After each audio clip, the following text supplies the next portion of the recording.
ભારતમાં યુરોપિયન પ્રજાનું આગમન, એમાં યુરોપિયન પ્રજામાં અંગ્રેજોનું આગમન એક ખાસ જોવાનું છે. વ્યાપારી મથકોની સ્થાપના કરી. કઈ કઈ પ્રજા આવી? પહેલા તો પોર્ટુગલ આવ્યા. એ કઈ કઈ પ્રજા આવી આપણે એ ક્રમશઃ જોતા જઈશું. તો સૌથી પહેલા ભારત આવવાના જળમાર્ગની શોધ થયા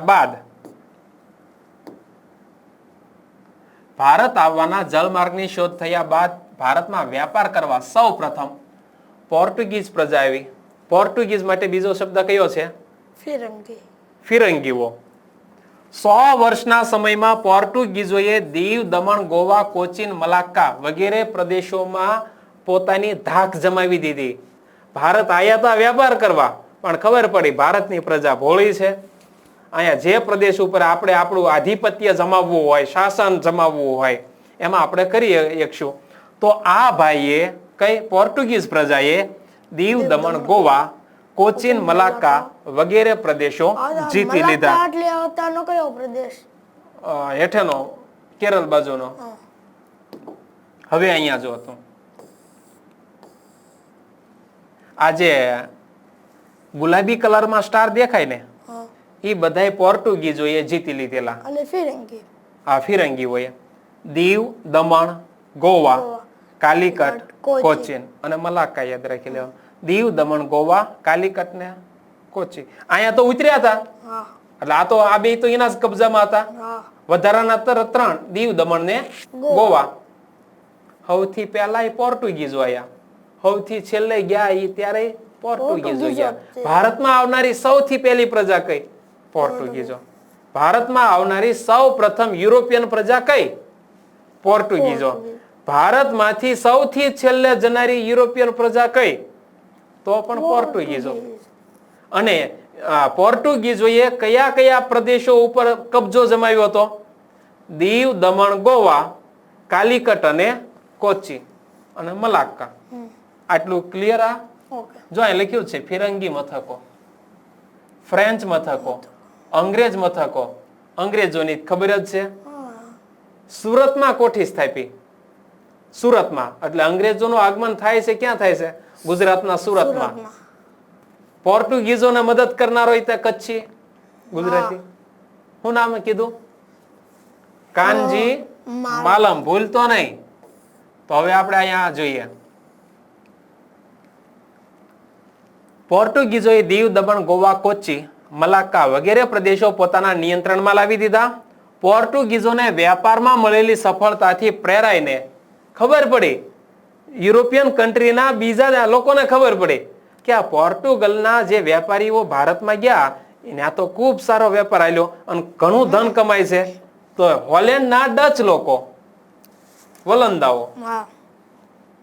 તો હવે યાદ રાખવાનું, પોર્ટુગલના પોર્ટુગીઝો. બીજું નામ શું કીધું? ફિરંગીઓ. હોલેન્ડના ડચ લોકો. બીજું નામ શું? વંદા. વંદા નહીં, વલંદા. વંદો ઓલો ઉડે નહીં, વલંદા. ડેનમાર્કની ડેનિશ પ્રજા આ ભારતમાં વેપાર કરવા આવી. ઇંગ્લેન્ડના વેપારીઓએ ભારત સાથે વેપાર કરવા ઈસ્ટ ઇન્ડિયા કંપનીની સ્થાપના કરી. ઇંગ્લેન્ડના વેપારીઓએ ભારત સાથે પૂર્વના દેશો સાથે વેપાર કરવા માટે કઈ કંપનીની સ્થાપના કરી? ઈસ્ટ ઇન્ડિયા કંપનીની. વર્ષ કયું હતું? ઈસવીસન 1600. અને ઇંગ્લેન્ડના રાણી એલિઝાબેથે ઈસ્ટ ઇન્ડિયા કંપનીને પૂર્વના દેશો સાથે વેપાર કરવાનો પરવાનો આપ્યો, પરમિશન આપી. એ વખતે ત્યાં શાસન કોનું હતું ઇંગ્લેન્ડમાં? રાણી એલિઝાબેથ. બરોબર. તો આમાંથી 2 થી 3 પ્રશ્નો હવે હું બનાવું છું, યાદ રાખજે. પેલા તો હું તને ઓલું કન્ફ્યુઝન દૂર કરી નાખું. પોર્ટુગીઝોનું બીજું નામ ફિરંગીઓ. ડચનું બીજું નામ વલંદાઓ. અને ડેનમાર્કની કઈ પ્રજા આવી હતી? ડેનિશ. બરોબર. ઈસ્ટ ઇન્ડિયા કંપનીને પૂર્વના દેશો સાથે વેપાર કરવાનો પરવાનો આપતા 1608માં કંપનીનું પ્રથમ વહાણ કપ્તાન વિલિયમ હોકિન્સની આગેવાની હેઠળ સુરત આવ્યું. ઈસ્ટ ઇન્ડિયા કંપનીની સ્થાપના થઈ છે 1600માં. 1608 માં આ કંપનીનું પહેલું વહાણ સુરતમાં આવે છે. તો એક મગજમાં પ્રશ્ન થાય કે ઓલું વહાણનું નામ હતું ખબર છે? ટાઇટેનિક. અને ટાઇટેનિક દરિયામાં જળ સમાધિ લીધી એટલે ડૂબી ગયું હતું. ટાઇટેનિક નામ હતું ને. તો આ અંગ્રેજ આયા, ઈસ્ટ ઇન્ડિયા કંપનીનું વહાણ, આનું નામ પણ કંઈક હશે. ચોપડી નથી આપ્યું, પણ મને એમ થયું કે હાલો ને કહી દેવી. તો મેં સર્ચ કર્યું ઈસ્ટ ઇન્ડિયા કંપનીના વહાણનું નામ. જોતા જઈએ. અંગ્રેજ બ્રિટિશ ઈસ્ટ ઇન્ડિયા કંપની ભારતમાં. કંપનીની સ્થાપના 1600માં. એ વખતે શાસન હતું ઇંગ્લેન્ડમાં રાણી ઇલિઝાબેથ. એનો એક રોયલ ચાર્ટર, એક જે એનો નાણાકીય હિસાબ કિતાબ રાખનારો હોય ને, તો એ રોયલ ચાર્ટર દ્વારા આ ઈસ્ટ ઇન્ડિયા કંપનીની સ્થાપના કરવામાં આવી. 1608માં આવ્યું હતું કે 7માં આવ્યું ટેક્સ્ટ બુકમાં? 8માં આવ્યું. 8માં તેમની કંપનીનું એક જહાજ, નામ યાદ રાખી લે. ટ્રેક્ટર યાદ રહી જાય એટલે હેક્ટર યાદ રહી જાય. આ હેક્ટરમાં ઓલો હોકો પીતો આવ્યો. કયો હોકો? એટલે હોકિન્સ. કયો આવ્યો તો? આ ટેક્સ્ટ બુકમાં નામ લખ્યું, કપ્તાન William Hawkins. કપ્તાન William Hawkins. Hawkins ને આપણે હોકો કેવી. હોકો હેક્ટરમાં બેહીને આવ્યો, ટ્રેક્ટરમાં નહીં. કેમ યાદ રાખવાનું? હોકો હેક્ટરમાં બેહીને આવ્યો, ટ્રેક્ટરમાં બેહીને નો આવ્યો. રેડી? તો 1608માં આ કંપની ઓલામાં 1607 શું લેવાય છે ખબર છે? ત્યાં ઉપડ્યું હોય છે ત્યારે 1607 હાલતું હોય છે. પછી વર્ષ બદલી ગયું, 12મો મહિનો પૂરો થઈ ગયો, 1608માં. કારણ કે અહીં કઈ ઉડીને તરત તો નથી પોગાતું, 5-7 મહિના થતા આ દરિયાઈ માર્ગે. તો અહીંયા હવે કાં 1608 થઈ ગયું હોય. સમજાઈ ગયું? એ રસ્તામાં 1608 હતું, 7 હતું ને 1608 રસ્તામાં થઈ ગયું. પહોંચ્યો કાં 1608 હતો. તો કયો આવ્યો? હોકો હેક્ટરમાં બેહી આવ્યો. ક્યાં આવ્યો? કાલિકટ બંદરે.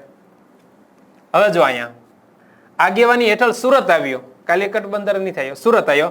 પરંતુ તેમને ફિરંગીઓના વર્ચસ્વ અને વિરોધના કારણે વેપાર કરવાની પરવાનગી મળી શકી નહીં.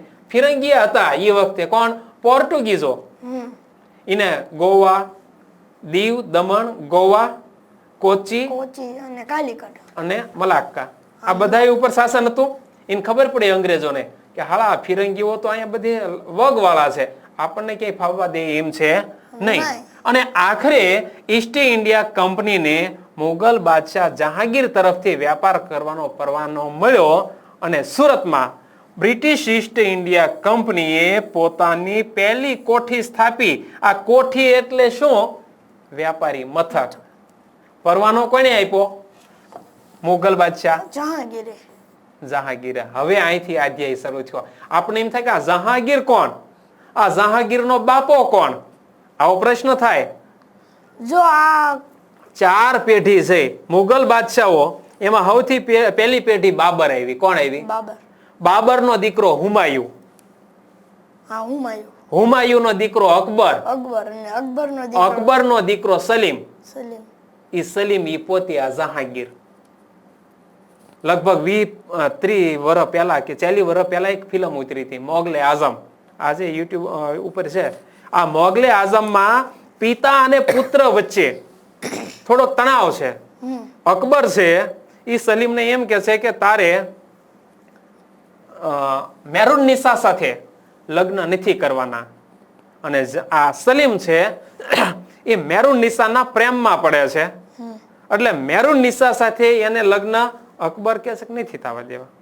અને સલીમ કે છે હું લગ્ન કરું તો મેરુન નિસા સાથે જ કરું. બરોબર?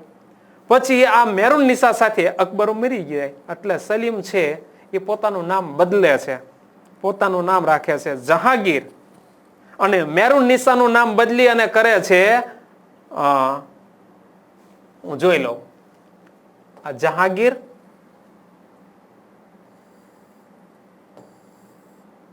મેરુન નિસાનું નામ નૂરમહલ એટલે નૂરજહાં.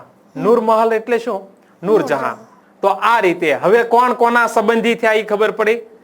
બાબરની 4 પેઢી, એમાં ચોથું સંતાન એટલે આ સલીમ.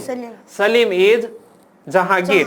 પહેલો બાબર, બાબરનો દીકરો હુમાયુ, હુમાયુનો દીકરો અકબર, અકબરનો દીકરો સલીમ, એ સલીમ એ પોતે જહાંગીર, એ જહાંગીરની પત્ની એટલે નૂરજહાં. એ નૂરજહાં અને જહાંગીર આ બેયનો દીકરો એટલે શાહજહાં. અને આ શાહજહાં એની પત્ની મુમતાઝ, મુમતાઝ મરી ગઈ, જેની યાદમાં શાહજહાંએ શું બંધાયું? તાજમહેલ. આ તો પાઠમાં ઓલો જહાંગીર આવ્યો ને આપણને એમ થાય કે આ જહાંગીર રાજા, એટલે રાજા આ તો ઇતિહાસમાં ભણવાનું આવે છે એટલે આ પેઢી યાદ રાખવી જરૂરી છે. તો હવે આપણે એ રક્તના સંબંધો સમજાઈ ગયા તને. પેલા આવ્યો બાબર, બાબરનો દીકરો હુમાયુ, હુમાયુનો દીકરો અકબર, અકબરનો દીકરો સલીમ, સલીમ ઈ પોતે જ તે જહાંગીર, જહાંગીરની પત્ની નૂરજહાં. એ નૂરજહાંનું પહેલું નામ હતું મહેરુન નિસા, બરોબર. તો આ જહાંગીર અને નૂરજહાં એ બે નો જે દીકરો જન્મે છે એ દીકરાનું નામ શાહજહાં. શાહજહાંના લગ્ન થાય છે મુમતાઝ સાથે અને શાહજહાંએ મુમતાઝની યાદમાં તાજમહેલ બંધાવ્યો. હવે હા તાજમહેલ હવે જો અહીંયા જોઈ લે. તાજમહેલનો માલિક કોણ એ નથી જોવાનું, પણ તાજમહેલ છે વિશ્વ ધરોહર મકબરો છે. મકબરો એટલે કબર. તાજમહેલ છે એ શું છે? કબર છે, એક મકબરો છે. અને મુઘલ બાદશાહ શાહજહાં દ્વારા 17મી સદીમાં તેની પત્ની મુમતાઝ મહેલની યાદમાં આ બંધાવવામાં આવ્યો તાજમહેલ. અને 1983માં યુનેસ્કોની વર્લ્ડ હેરિટેજ સાઇટમાં તાજમહેલને સ્થાન મળી ગયું. હાલો આ વાત થઈ ગઈ. આ મહેરુન નિસા, જહાંગીરની પત્ની મહેરુન નિસા, એનું નામ મેં તને કહી દીધું નૂરજહાં, બરોબર. અને જે જહાંગીર હતી, જહાંગીર જે રાજા હતો એની કબર ક્યાંક તો હશે ને. આપણને ખબર પડી કે શાહજહાંની કબર ક્યાં છે? શાહજહાં અને મુમતાઝની કબર તાજમહેલમાં છે. પણ આ જહાંગીર મરી ગયો તો એની કબર ક્યાં બની? ભારતમાં ક્યાં જગ્યાએ? ભારતમાં નથી બની મિત્ર. તો જો અહીંયા જહાંગીર મહેરુન નિસાને શેનું બિરુદ આપ્યું? નૂરજહાંનું. અને એની યાદમાં એને એક સિક્કો બહાર પાડ્યો હતો. એની પત્નીની યાદમાં એક સિક્કો પણ બહાર પાડ્યો હતો. અને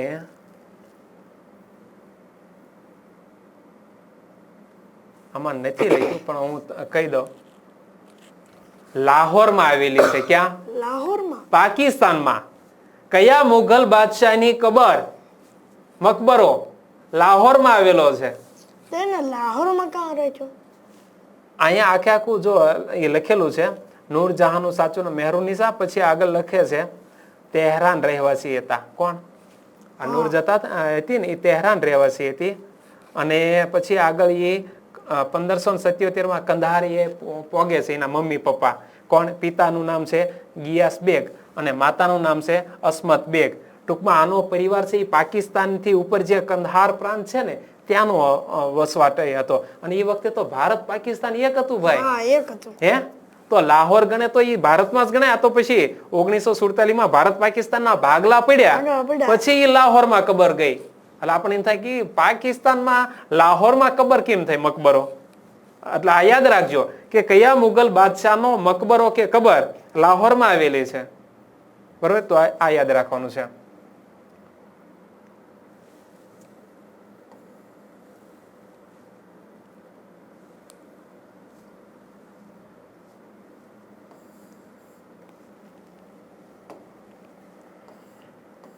આપણે કઈ ભૂલ નથી ને, જોઈ લેવી. અહીંયા જો અહીંયા 1627માં વસંત ઋતુ તે લાહોર છોડીને ઉનાળો ગાળવા ક્યાં આવ્યો? કાશ્મીરમાં. આ ભાઈને તડકો લાગતો લાહોરમાં, એટલે કાશ્મીરમાં ઉનાળો ગાળવા આવ્યો. એની તબિયત બગડી. કોની? જહાંગીરની તબિયત બગડી. લાહોર થી હુંફાળી આબોહવા જ એના માટે હિતાવહ હતી. એને એમ લાગ્યું કે હું અહીંયા મને તડકો લાગે છે લાહોરમાં, પણ હું ઠંડક, આપણે કેમ હિલ સ્ટેશનમાં ફરવા જાવી એમ આ ભાઈ હિલ સ્ટેશન એટલે કે કાશ્મીરમાં આવ્યો. અહીંયા ઠંડો પ્રદેશ, અહીંયા આવ્યો કા તબિયત લથડી, માંદો પડ્યો, અહીંયા શરદી થઈ જાય શકે છે, અહીંયા નથી રહેવું. મારા માટે તો એ લાહોરની આબોહવા જ અનુકૂળ છે. એટલે ભાઈ પાછો ક્યાં જતો રહ્યો?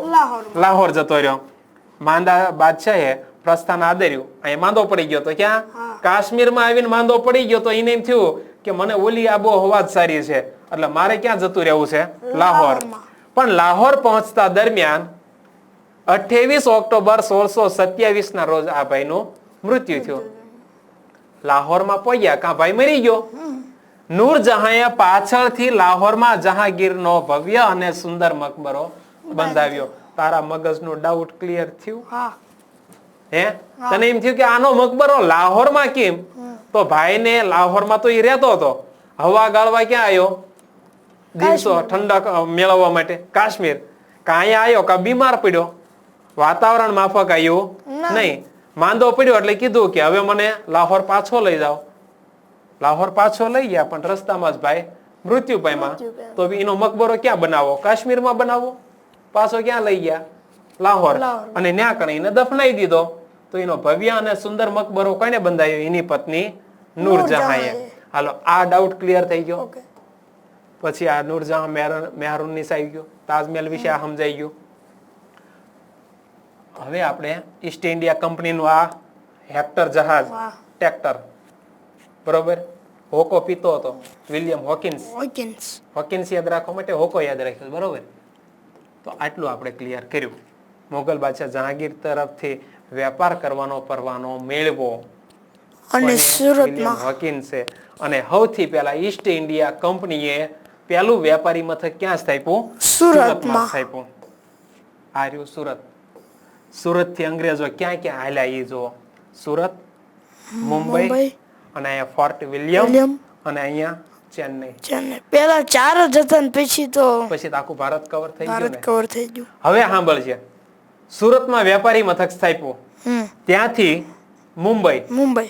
મુંબઈ થી આ ભાઈને એમ થયું કે આ કોલકાતાનો દરિયા કિનારો રહ્યો ને, અહીંયા દરિયાઈ માર્ગે પરિવહન ઝડપથી સરળ બને. હવે અહીંયા ભારતમાં હોય તો ભારતમાં જમીન માર્ગેથી કોઈ પેદાશ અહીંયા દરિયા કાંઠે લાવવાની, અહીંથી વળી પાછી પોતાના દરિયાઈ માર્ગે જહાજમાં ભરીને યુરોપ લઈ જવાની. અહીંયા તો સીધું તૈયાર જ હતું. અહીંયા કોલકાતા, અહીંયા હુગલી નદી હતી. કોલકાતા કઈ નદીના કિનારે આવેલું છે? હુગલી નદી. તો દરિયામાંથી હુગલી નદીમાં પોતાનું વહાણ ચડાવી દે. કોલકાતામાંથી હુગલી નદીમાં જે વહાણ લંગર કરેલા હોય ત્યાં બધું જે કઈ હોય સામાન્ય. કારણ કે અહીંયા બંદર સ્થાપનનું બીજું પણ એક કારણ હતું. અહીંયા પશ્ચિમ બંગાળની રાજધાની કઈ? કોલકાતા. પશ્ચિમ બંગાળની રાજધાની કોલકાતા. પશ્ચિમ બંગાળમાં એ વખતે ભારતના ખેડૂતો ગળીનો ખેતી કરતા, અને ગળી એ લોકો રંગ રોગાન માટે ગળીનો ઉપયોગ કરતા, કપડા રંગવા માટે. તો આ ગળીના આખા જહાજ ભરી ભરીને ક્યાં લઈ જવાના?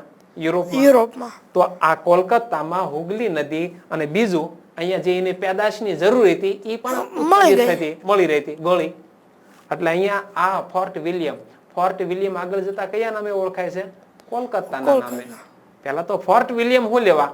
કારણ કે ફોર્ટ વિલિયમ નામનો એક વ્યક્તિ હતો, વિલિયમ નામનો વ્યક્તિ, એને એક કિલ્લો બંધાયો હતો. આજે છે આ કિલ્લો કોલકાતામાં. આ કિલ્લો આજે પણ છે. તો અંગ્રેજોના વેપારી મથકો કયા કયા યાદ રાખજો? સુરત, મુંબઈ, ચેન્નઈ એટલે કે મદ્રાસ, અને કોલકાતા. પછી ફ્રેન્ચ મથકો.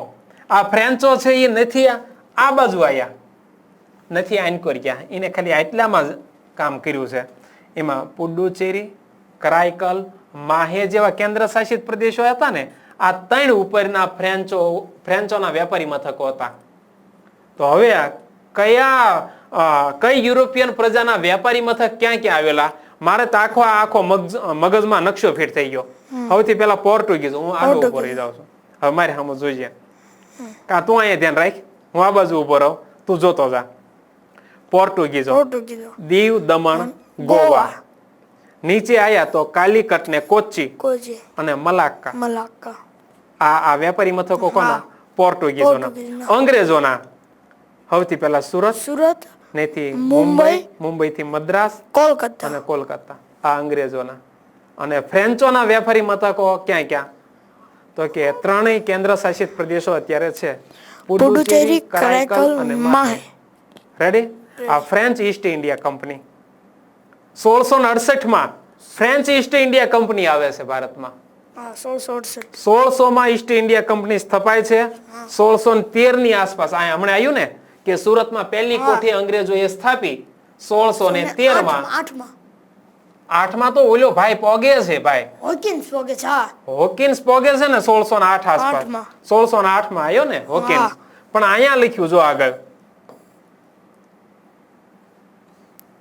ઈસ્ટ ઇન્ડિયા કંપનીની પ્રથમ કોઠી 1613 માં તો 3 સાલ વારી યાદ રાખ 1600 માં ઈસ્ટ ઇન્ડિયા કંપનીની સ્થાપના 1608 માં વિલિયમ હોકિન્સ હેક્ટર જહાજ લઈ અને ભારત પહોંચે છે 1600 ને પરવાનો મેળવ્યો જહાંગીર પાસેથી પરવાનો મેળવો અને 1613 માં ઈસ્ટ ઇન્ડિયા કંપનીએ સૌથી પહેલું વ્યાપારી મથક ખોલ્યું સુરતમાં રેડી હવે અહીંયા જો શરૂઆતના વર્ષોમાં કંપનીએ સુરત ત્યાર પછી ભરૂચ અને અમદાવાદમાં વ્યાપારી મથકો સ્થાપ્યા ત્રણેય ગુજરાતના આયા સુરત ભરૂચ કારણ કે ભરૂચ છે એ વખતે ખંભાતનો અખાત ખંભાતના અખાતનો એટલે એ વખતે ભૃગુ કચ્છ કહેવાતું હા ભરૂચનું જૂનું નામ શું છે ભૃગુ કચ્છ અને એ પ્રાચીન સમયનું એક મહત્વનું બંદર હતું એટલે ત્યાંથી વહાણ બધાએ વ્યાપાર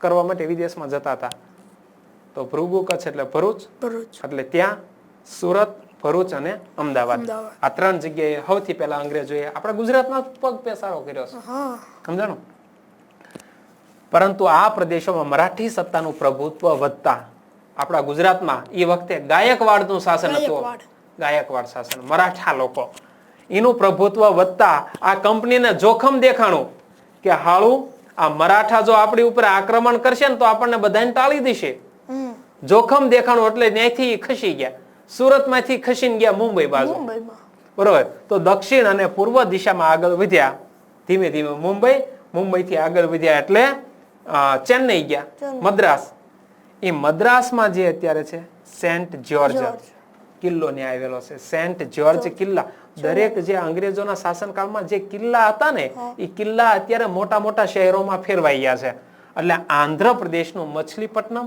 એ એક બંદર સેન્ટ જ્યોર્જ કિલ્લો ચેન્નઈમાં આવેલો છે એટલે એ ચેન્નઈનું પહેલાનું નામ મદ્રાસ અને ફોર્ટ વિલિયમ એટલે અત્યારનું કોલકાતા તો હવે હું તને ભારતના નકશામાં આ ભારતનો નકશો અંગ્રેજો ક્યાંથી ક્યાં ક્યાં હાલ્યા છે ને વ્યાપારી મથકો સ્થાપવામાં એ તને પહેલા સમજાવી દઉં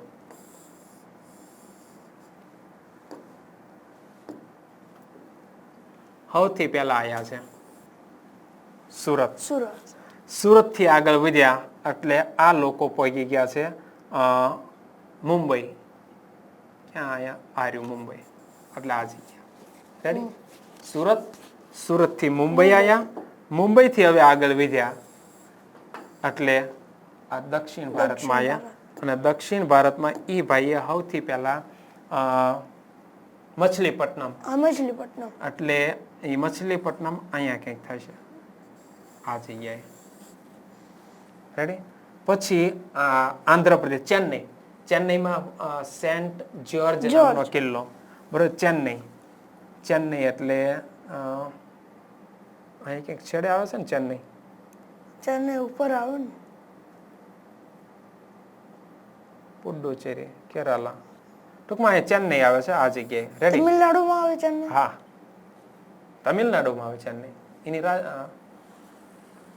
રાજધાની થોડી છે હા અને આ પુડુચેરી સોરી જો અહીંયા લખ્યું મિત્ર ચેન્નઈ મદ્રાસ આ તમિલનાડુની રાજધાની મદ્રાસ ચેન્નઈ તો આ ચેન્નઈ પુડુચેરી અને કરાઈકલ આ જો અહીં લખ્યું કરાઈકલ તો આંધ્રપ્રદેશનું આવળી પાસે જે અમુક અહીંયા આંધ્રપ્રદેશ છે પણ એ અમુક જે કેન્દ્ર શાસિત પ્રદેશો રહ્યા ને આંધ્રપ્રદેશના એ આનો વહીવટ વળી પાસે આંધ્રપ્રદેશ વાળા કરે વચ્ચે ભલે આખે આખું તમિલનાડુ આવી ગયું પણ આ કરાઈકલ માહે આ જે અમુક કેન્દ્ર શાસિત પ્રદેશો છે ને એનો વહીવટ બધો અહીંથી થાય છે પણ કરાઈકલ વાળાને કઈ કામ હોય તો આંધ્રપ્રદેશમાં જવાનું એટલે કેન્દ્ર શાસિત પ્રદેશ છે એટલે ત્યાં વહીવટદાર હોય બરોબર એના બધા નિયમ અહીંયા લાગુ પડી જાય પણ આ આધિપત્ય કોનું ગણાય આંધ્રપ્રદેશ વાળાનું તો આ મદ્રાસ હવે ક્યાં ક્યાં અંગ્રેજ વેપારીઓમાં હાલ્યા સુરત આયા પછી મુંબઈ, મુંબઈ થી નીચે આયા એટલે મદ્રાસ, મદ્રાસ એટલે હાલનું ચેન્નઈ, ત્યાર પછી આંધ્રપ્રદેશનું કરાઈકલ. તો આટલા વિસ્તારો ઉપર અંગ્રેજોએ, હવે જોઈ લઈએ આપણે એકવાર, અહીંયા આંધ્રપ્રદેશનું Machilipatnam, Chennai, Saint George, Fort William એટલે કોલકાતા, આ બધી એના કોઠીઓ સ્થાપી, વ્યાપારી મથક સ્થાપ્યા. હવે આવી 1668. 1668 ભારતમાં વેપાર કરવા ફ્રેન્ચ ઈસ્ટ ઇન્ડિયા કંપનીનું આગમન થયું અને જે સમયે માહે, કરાઈકલ, પુડ્ડુચેરી એટલે પોંડિચેરી, ચંદ્રનગર ને મછલીપટ્ટનમ વગેરે પ્રદેશોમાં વેપારી મથકોની સ્થાપના કરી. આ ફ્રેન્ચોએ નાના નાના જે પ્રદેશો હતા દરિયા કિનારે, અહીંયા ભારતના નકશામાં જોવા જાવ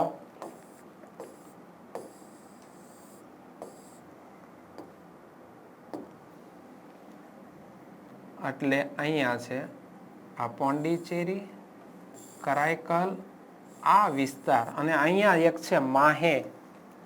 જો ઉપર માહે પોંડ લખ્યું. ક્યાં? બેંગ્લોર ની નીચે મેંગ્લોર. બેંગ્લોર, આ માહે, રેડી. બરોબર. તો આ વિસ્તારો ઉપર શાસન કોનું? ફ્રેન્ચોનું. ફ્રેન્ચ ઈસ્ટ ઇન્ડિયા કંપની ભારતમાં ક્યારે આવે છે? 1668 1668 ભારતમાં ફ્રેન્ચ ઈસ્ટ ઇન્ડિયા કંપનીનું આગમન થાય છે અને એમણે માહે, કરાઈકલ, પુડ્ડુચેરી, ચંદ્રનગર ને મછલીપટ્ટનમ આટલા સ્થળોએ વેપારી મથકો સ્થાપ્યા. અને 18મી સદીમાં અંગ્રેજો અને ફ્રેન્ચો વિશ્વભરમાં પોતાની સત્તા સ્થાપવા, સંસ્થાનો મેળવવા સતત સક્રિય હતા. એ વખતે બે શક્તિશાળી યુરોપિયન પ્રજા ફ્રેન્ચો અને અંગ્રેજો એને નક્કી કર્યું કે વિશ્વ ઉપર અમારું શાસન ચાલે, સમગ્ર વિશ્વ ઉપર. તો આ બે ભારતમાં વેપાર કરતા હતા. એક બાજુ મોટા ભાગના પ્રદેશો ઉપર અંગ્રેજો હતા, ફ્રેન્ચો હતા. હવે આ બે વેપારી પ્રજાઓ વચ્ચે સંઘર્ષ શરૂ થયા.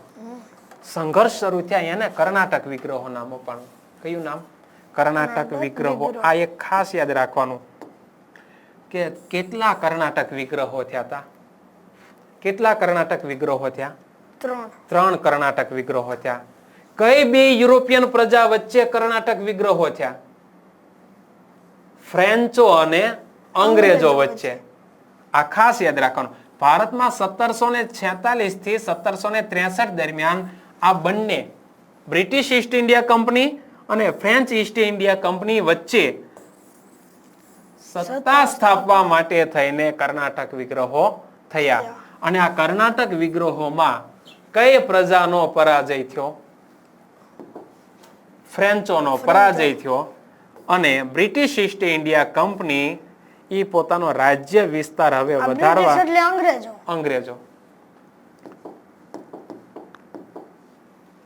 રાજ્ય વિસ્તારનો માર્ગ હવે મોકળો થઈ ગયો, કારણ કે ફ્રેન્ચોને તો હરાવી દીધા.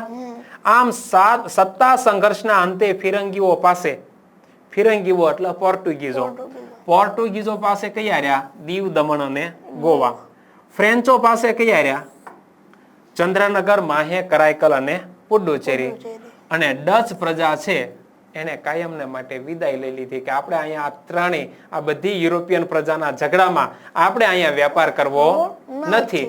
એટલે ડચ પ્રજા કે હાલો આપણે આપણા ઘેર, એટલે હોલેન્ડ માંથી જે ડચ આયા હતા વલંદાઓ, એ ઘરે જતા રહ્યા.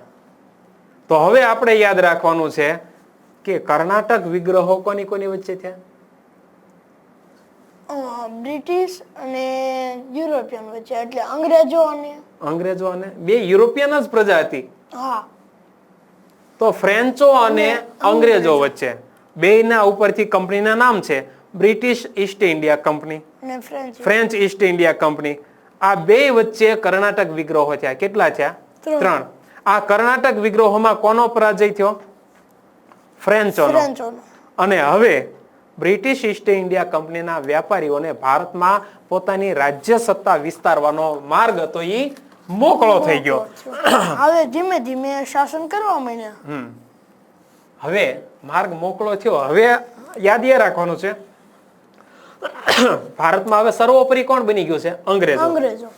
પણ હજી ક્યાંક ક્યાંક છૂટા છવાયે યુરોપિયન પ્રજા પોતાનું સ્થાન ધરાવે છે. પોર્ટુગીઝો 3 જગ્યાએ પોતાની સત્તા જાળવી રાખી, દીવ, દમણ અને ગોવામાં. ને આ ત્રણેય જગ્યાએ ભારત આઝાદ થયું ને ત્યાં સુધી પોર્ટુગીઝો અહીંયા રહ્યા, દીવ દમણ દમણ અને ને ગોવા.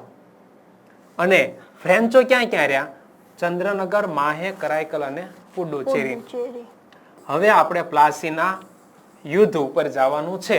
અહીંયા સુધી રાખ્યું છે બરોબર. હવે ઘરે જઈને એકાદ વાર વાંચી લેવાનું બરોબર, અને થોડું ઘણું જે કાંઈ બોલ્યા હોય યાદ કરી લેવાનું. રેડી? ઓકે, હાલો.